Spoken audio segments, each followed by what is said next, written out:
Olá a todos que nos acompanham, que Deus te abençoe, te dê um feliz sábado. E agora eu convido vocês a entregar tudo nas mãos do nosso Pai Celestial. Vamos falar com Ele, vamos fazer um momento de oração agora e que você possa entregar tudo a esse Deus maravilhoso. Oremos então. Querido Pai, eterno Deus que estás nos céus, aqui estamos para te agradecer, ó Deus, por mais um privilégio de estarmos aqui falando da tua palavra, falando do teu amor, da tua esperança, da nossa esperança, Pai, que é o Senhor. Que o Senhor venha abençoar a cada família, venha abençoar também aqueles que estão enfermos, que o Senhor possa estar com eles, ajudando, guiando, protegendo. O Senhor que é médico dos médicos, Senhor, interceda por eles. Que o Senhor também venha estar com a nossa irmã Débora, que irá falar da tua mensagem, que ela possa ser inspirada pelo teu santo e poderoso Espírito, Pai. Pai, venha perdoar as nossas falhas, os nossos pecados que temos cometidos contra o Senhor, mas tudo lhe pedimos e agradecidos somos em nome de Jesus. Amém. E agora eu quero convidar aqui a nossa irmã Débora Leixo para partilhar conosco a mensagem de hoje. Débora, que Deus te abençoe, que Deus te use e que você possa falar desse Deus tão poderoso e tão maravilhoso que é o nosso Deus. Amém, amém. Um feliz sábado a todos os irmãos que se encontram nos seus lares, neste momento que nós estamos passando, há um ano já estamos passando por essa adversidade, em alguns momentos pior, outros melhor, mas em todos eles nós temos a certeza que Deus está conosco e a esperança de que tudo isso vai passar. Mundialmente, dia 8 de março, é comemorado o Dia da Mulher, porque uma mulher foi muito importante, se destacou, fez a diferença no mundo e então é feita uma homenagem às mulheres no dia 8. A Igreja Adventista tem o costume também de comemorar no próximo ao dia 8, né, no primeiro sábado do mês de março, o Dia Internacional da Mulher, mas de uma maneira diferente, através de algum ministério que as mulheres encabeçam dentro da igreja. E o ministério que tem sido comemorado, tem sido lembrado nos últimos anos, é o ministério da Igreja Acolhedora, que é o ministério da recepção. E a gente fica pensando, mas esse ano então não faz nem sentido a gente lembrar-se desse momento. E aí nessa semana em que nós vivemos, principalmente, onde tivemos que fechar as igrejas rápido de novo, para que ter recepção, né?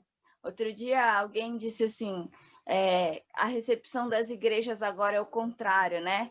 Antes a gente falava, na recepção as pessoas falavam entre, e agora tem que se dizer, infelizmente você não pode entrar, né? Mas o que tudo isso tem a ver é o que nós falaremos hoje. O sermão de hoje, ele tem como título O Sabor da Vida.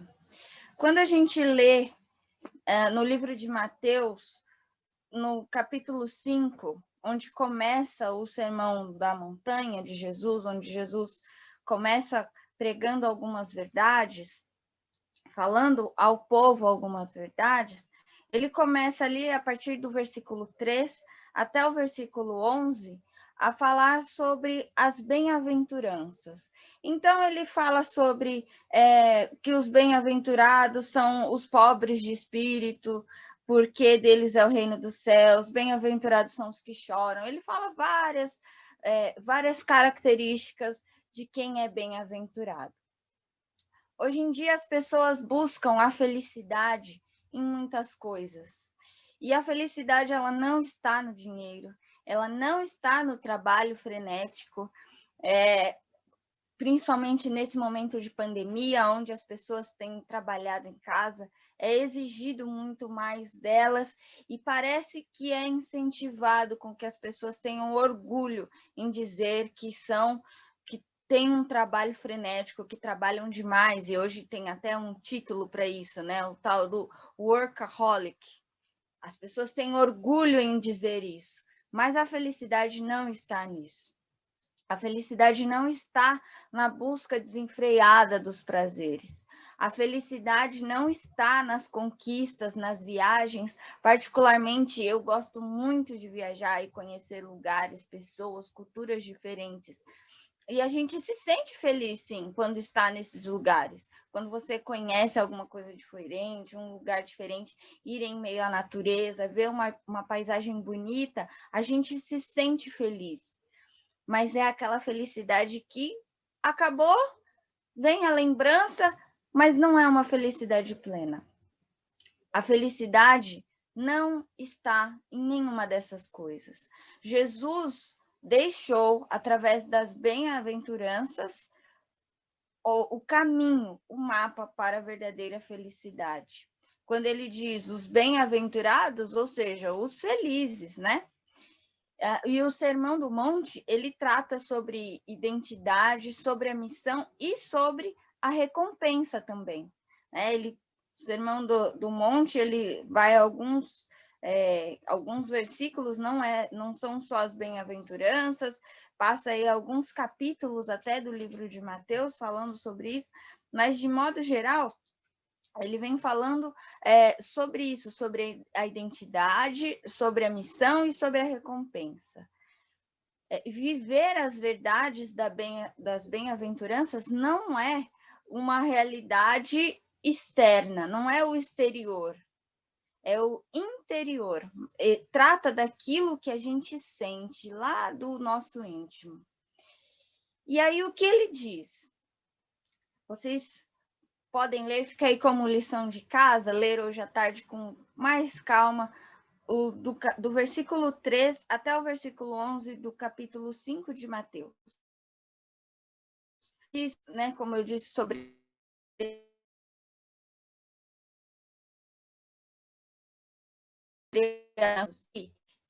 quem encontrou a felicidade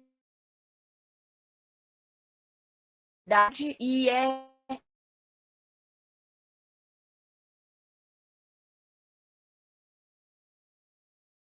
sensibilidade.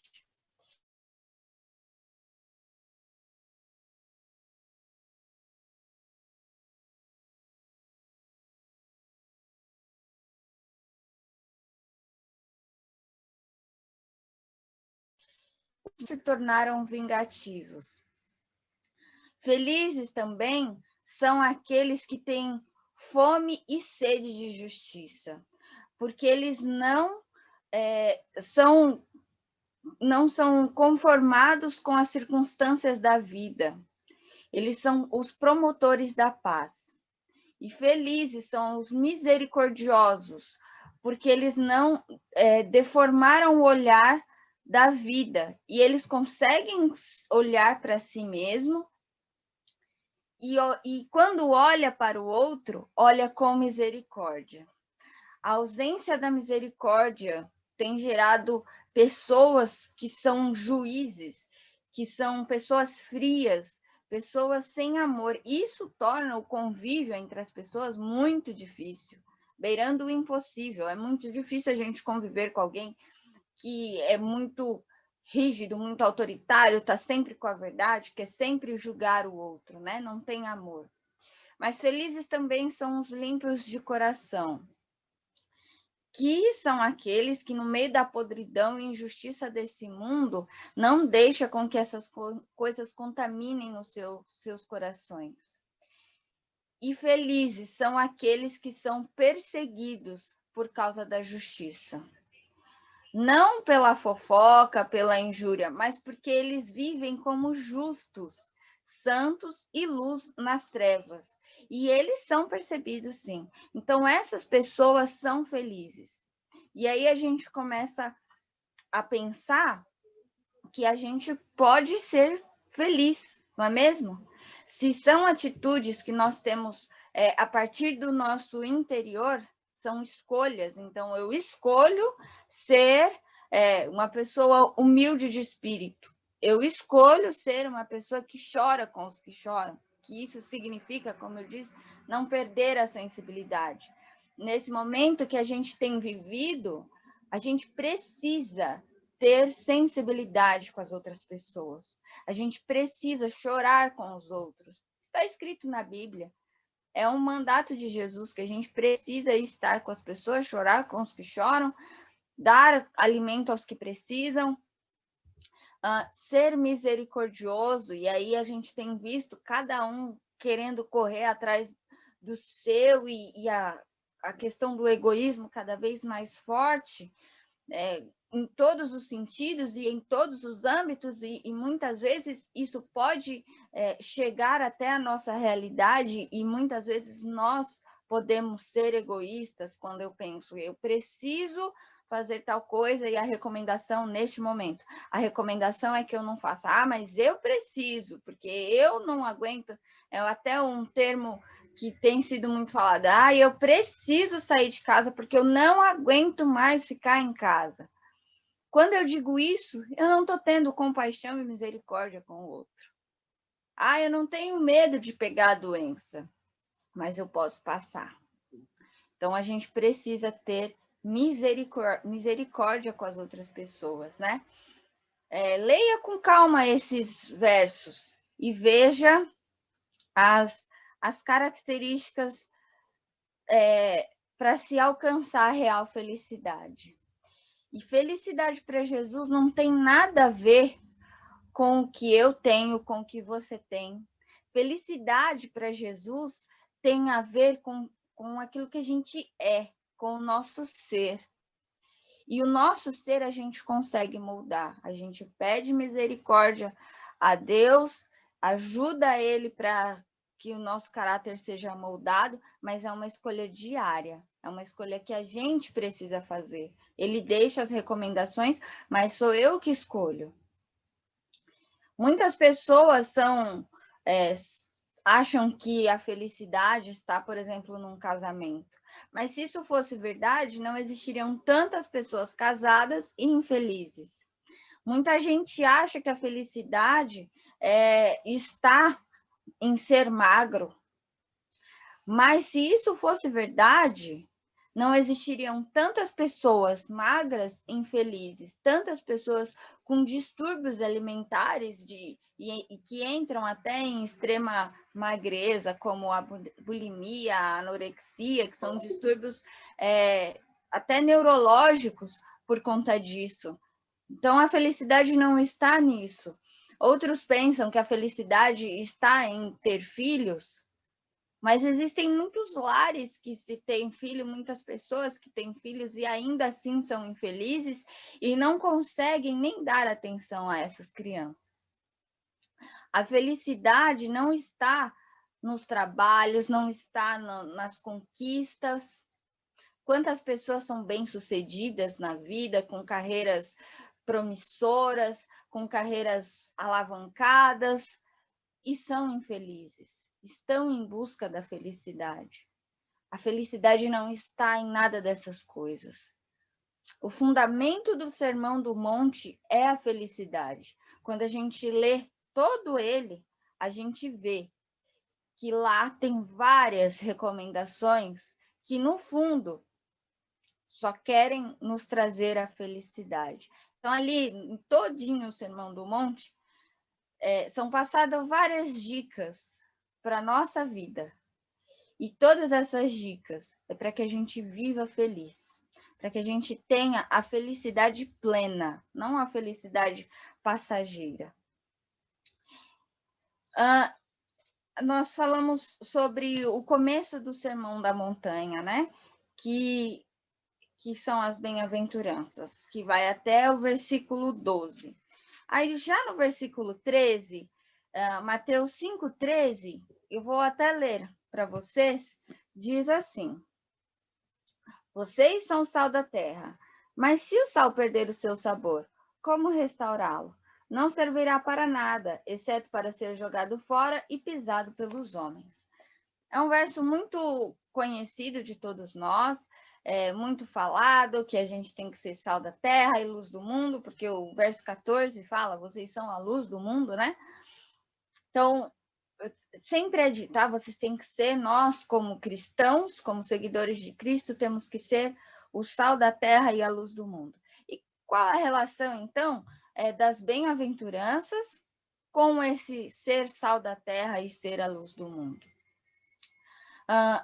A missão, a Igreja de Cristo existe com o objetivo de cumprir a missão que foi deixada por Jesus, que é ir e fazer discípulos, né?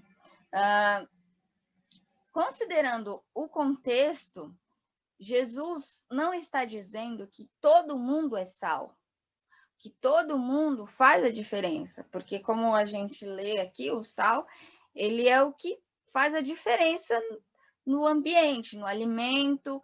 A gente vai ver as características, as duas principais funções do sal.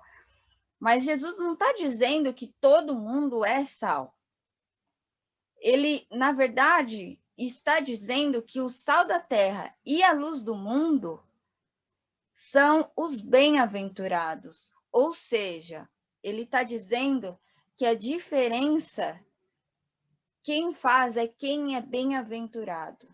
E quem é bem-aventurado? Quem tem aquelas características que a gente leu anteriormente, que a gente falou. Então, os mansos, os humildes de espíritos, os que choram, os que têm fome e sede de justiça, os misericordiosos, os limpos de coração, os perseguidos por causa da justiça. Esses são o sal da terra e a luz do mundo. E qual as principais funções do sal? O sal, ele tem duas principais funções. Primeiro é preservar o alimento. Então, ele preserva, e segundo é dar sabor. Na época, antigamente, aliás, até hoje, em alguns lugares onde não se tem geladeira, onde não se tem energia, as pessoas ainda conservam, preservam os seus alimentos no sal. Então, envolve o alimento no sal para que ele não estrague, para que a vida do alimento, principalmente alimentos, por exemplo, de origem animal, o sal é colocado naquele alimento para que a vida dele não saia, né? E o alimento estrague. Então, o sal, ele continua a vida para que ainda exista um benefício, né? Por exemplo, o alimento. Quando nós somos mansos, nós somos humildes, nós somos o sal às outras pessoas, ou seja, nós estamos mantendo a vida das outras pessoas. É isso que mantém. É isso que, quando a nossa felicidade ela é genuína, quando nós temos a felicidade genuína, as pessoas têm vida, porque essa felicidade, como nós lemos, são características vindas do céu. E essas características também transformam a vida das pessoas. Ellen White diz, ela tem um trecho muito interessante no livro O Desejado de Todas as Nações. Eu vou ler para vocês. Diz assim: a luz do céu deve ser refletida ao mundo através dos seguidores de Cristo. É obra vitalícia dos cristãos dirigir a mente dos pecadores de Deus. A vida do cristão deve despertar no coração dos mundanos uma visão mais elevada da pureza da religião cristã. Isso fará dos crentes o sal da terra, o poder salvífico do mundo, porque um caráter cristão bem desenvolvido é harmonioso em todas as suas partes. Então, viram que interessante? O céu, a luz do céu, ela só vai ser refletida através dos seguidores de Cristo. E quem são os seguidores? Os seguidores são esses, são os felizes, são os bem-aventurados. E os bem-aventurados são aqueles que têm aquelas características. E para ter essas características, você pode dizer, eu não tenho talento para isso, eu não tenho dom para isso. São escolhas diárias que nós fazemos. A nossa natureza realmente, nossa natureza pecaminosa, tende a não querer ser justo, não ser humilde, não ser misericordioso, mas é uma escolha que nós fazemos diariamente, a ser humilde, ser misericordioso, ser manso. A promessa da felicidade é uma realidade e não a utopia. Os que alcançam não vão amanhecer sem ter o que fazer e sem saber o que fazer. Os que alcançam essa felicidade vão viver até o fim com um sentido, sendo o sal da terra. Quando a gente alcançar a felicidade plena, a verdadeira felicidade, tudo isso vai fazer sentido. Não vai ser uma coisa de, eu alcancei, estou feliz, e agora? O que eu faço? Mas é uma felicidade que transborda, é uma felicidade ativa, não é um estado que se cruza os braços. Está tão bom que a gente cruza os braços. É um sentimento ativo, né? O entendimento do que é ser sal leva um sentimento no coração de querer fazer parte do grupo que também é sal, que também é feliz. A gente quer estar perto a essas pessoas e juntos estar perto de outras pessoas que ainda não são felizes plenamente, mas para que essas pessoas alcancem a felicidade, a plena felicidade. Mas como tudo isso pode ser colocado em prática? Como a gente pode trazer todo esse conceito para a prática? Nós temos duas opções. Primeiro, a gente entender a ideia de igreja acolhedora e ampliar essa ideia para as pessoas, e amando, acolhendo, atendendo e acompanhando as pessoas que chegam até nós, e até nós como igreja. O ser sal da terra começa comigo, começa com você. Eu não posso esperar que alguém tome a iniciativa. Eu não posso esperar que o pastor chegue e diga, a partir de hoje nós seremos bons às pessoas. A partir de hoje nós trataremos as pessoas com amor. Não, isso tem que partir de cada um de nós. Essa felicidade, ela se materializa em frutos, né? E esses frutos são multiplicados e se transformam em sal da terra também.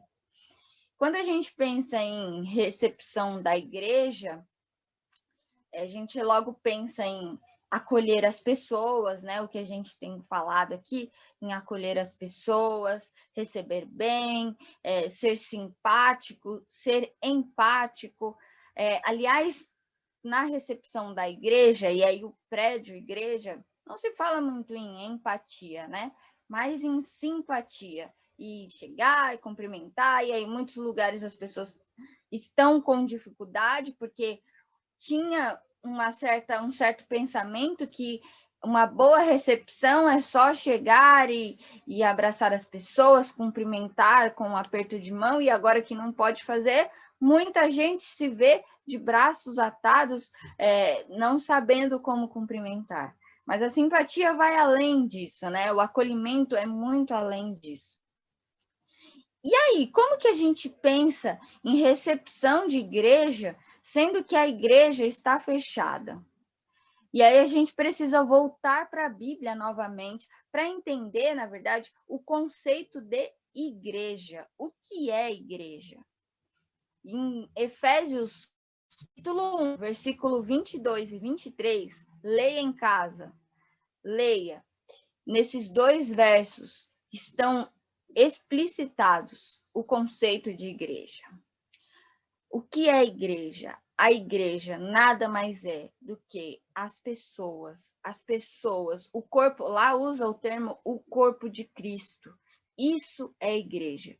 Então, quando a igreja tiver fechada, o prédio tiver fechado, tá tudo bem, a igreja não está fechada, porque as pessoas continuam. Nós estamos aqui no YouTube, no Zoom, estamos no WhatsApp, estamos em vários outros canais, continuamos ser igreja. Então, quem é a igreja? Eu sou igreja, você é igreja, quem está na sua casa é igreja. Todos nós somos igrejas.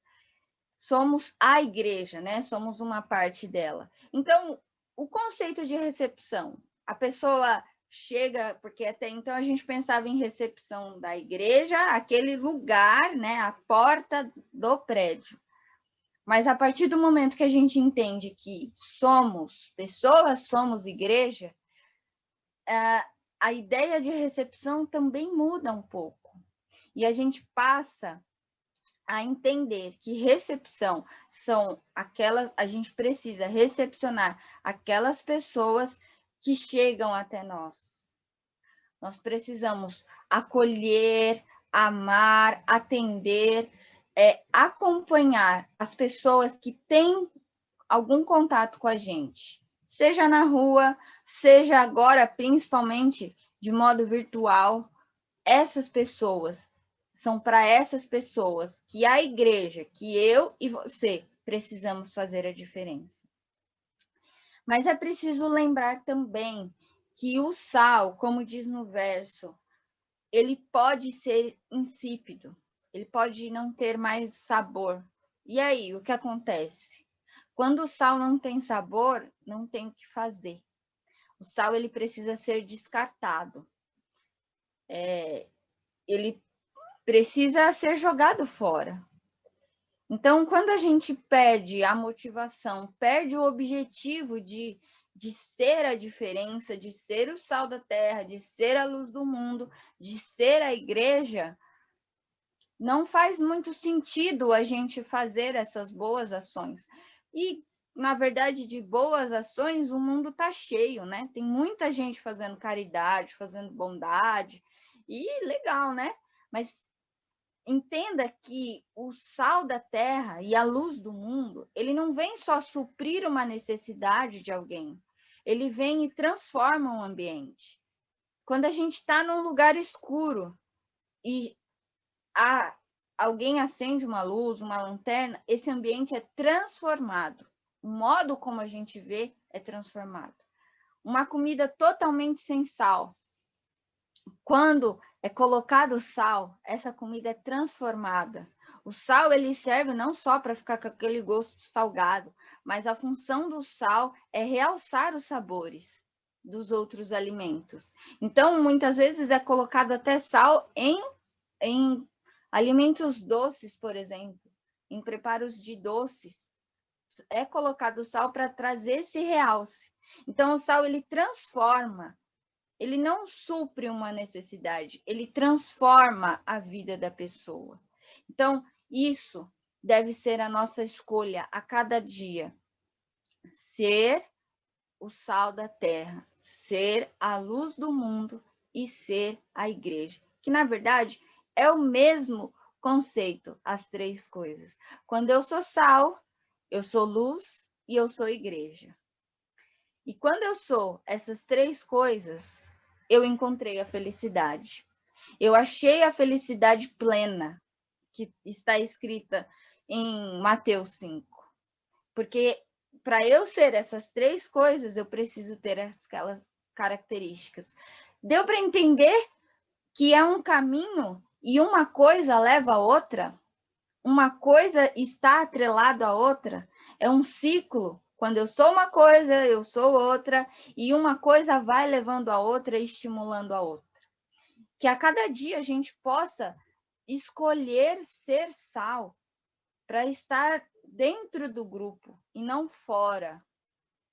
Para ser intencional nos nossos relacionamentos, com os nossos amigos, com os nossos familiares, que o nosso contato com as pessoas possa ser intencional e não só por caridade, só por bondade. Bondade, como eu disse, bondade por bondade, tem muita gente fazendo, muita gente. Mas a bondade que transforma a vida das pessoas, e na verdade ela é só um resultado, porque o que transforma vem antes, ela só pode vir se a gente tiver ligado a Jesus. Ela só vem se ele vier à frente. Ela só vem se nós formos verdadeiros imitadores, se nós formos o sal real, o sal com sabor, se nós formos a igreja verdadeira, o corpo de Cristo. A transformação das pessoas em nossa só acontece se tudo isso tiver à frente. E aí a bondade, eu ser misericordiosa, eu ter fome e sede de justiça, será um resultado de tudo isso. E a Bíblia nos alerta, nos traz um alerta para isso. Em Apocalipse, quando João diz a carta, né, as igrejas, e a carta à igreja de Éfeso,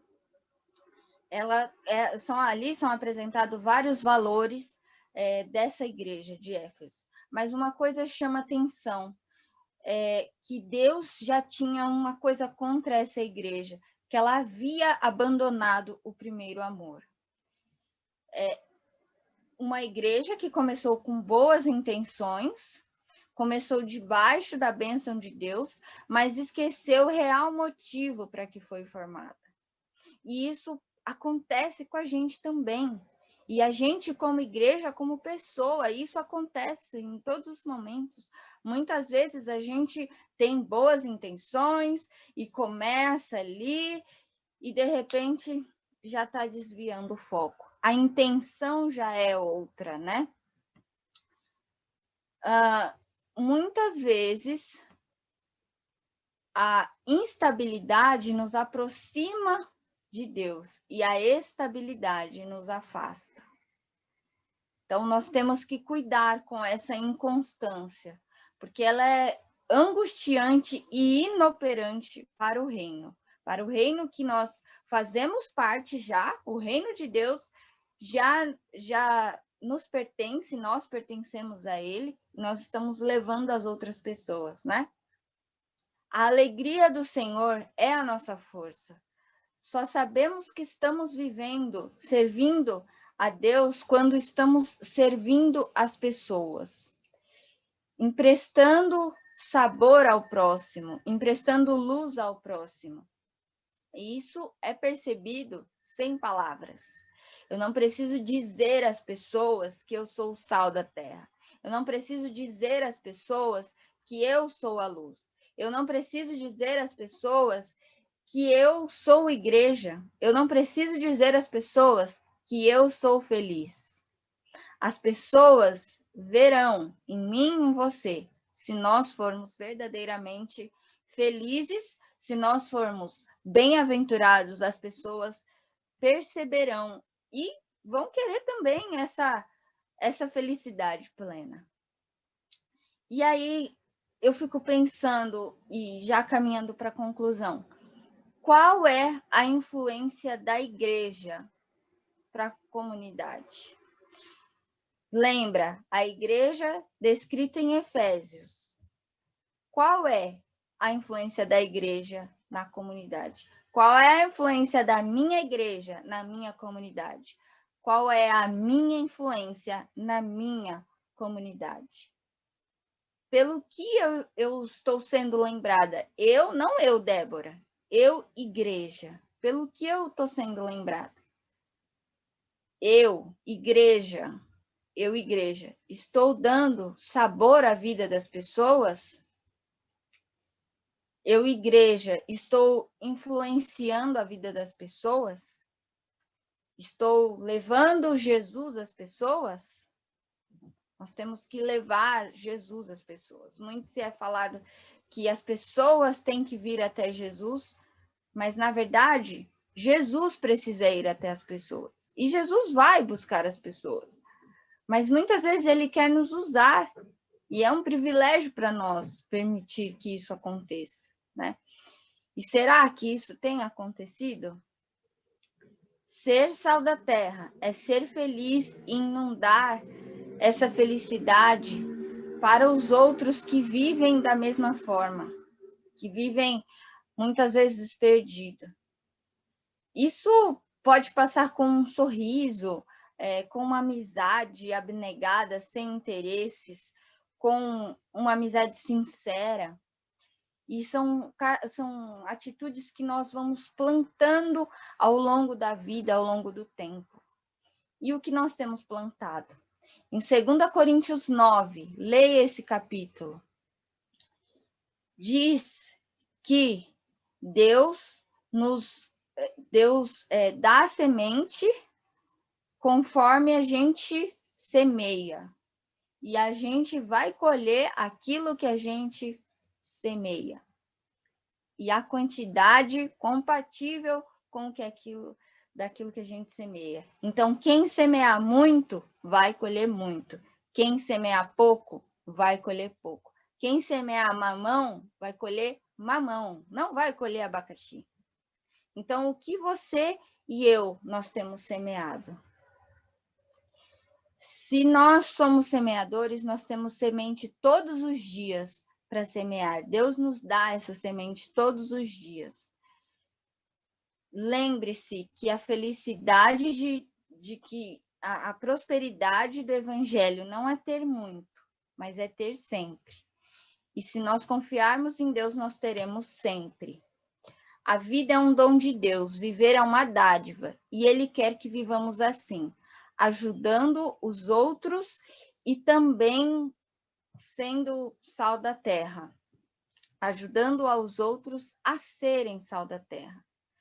Que nesse momento em que nós estamos vivendo, um momento de muita angústia, muito medo, muito desespero, muita dificuldade para todo mundo, nós possamos ser o sal da terra, a luz do mundo, a igreja que as pessoas precisam. Que muitas vezes a gente fica chateada, não tem igreja. Não tem como. Nós continuamos aqui. As pessoas continuam. E a igreja são as pessoas. A igreja só vai parar de existir o dia que as pessoas pararem de fazer. Isso não vai acontecer. Deus não vai permitir que isso aconteça. Pode ser que você desista, pode ser que eu desista de fazer, mas Deus vai colocar outra pessoa no caminho para continuar. Que nós não desistamos de fazer as pessoas, de ajudar as pessoas, de ser a igreja que as pessoas tanto precisam neste momento. Que a cada dia nós escolhamos ser felizes, escolhamos a felicidade plena, que nós possamos ser bem-aventurados, o bem-aventurados lá de Mateus 5. Vamos orar?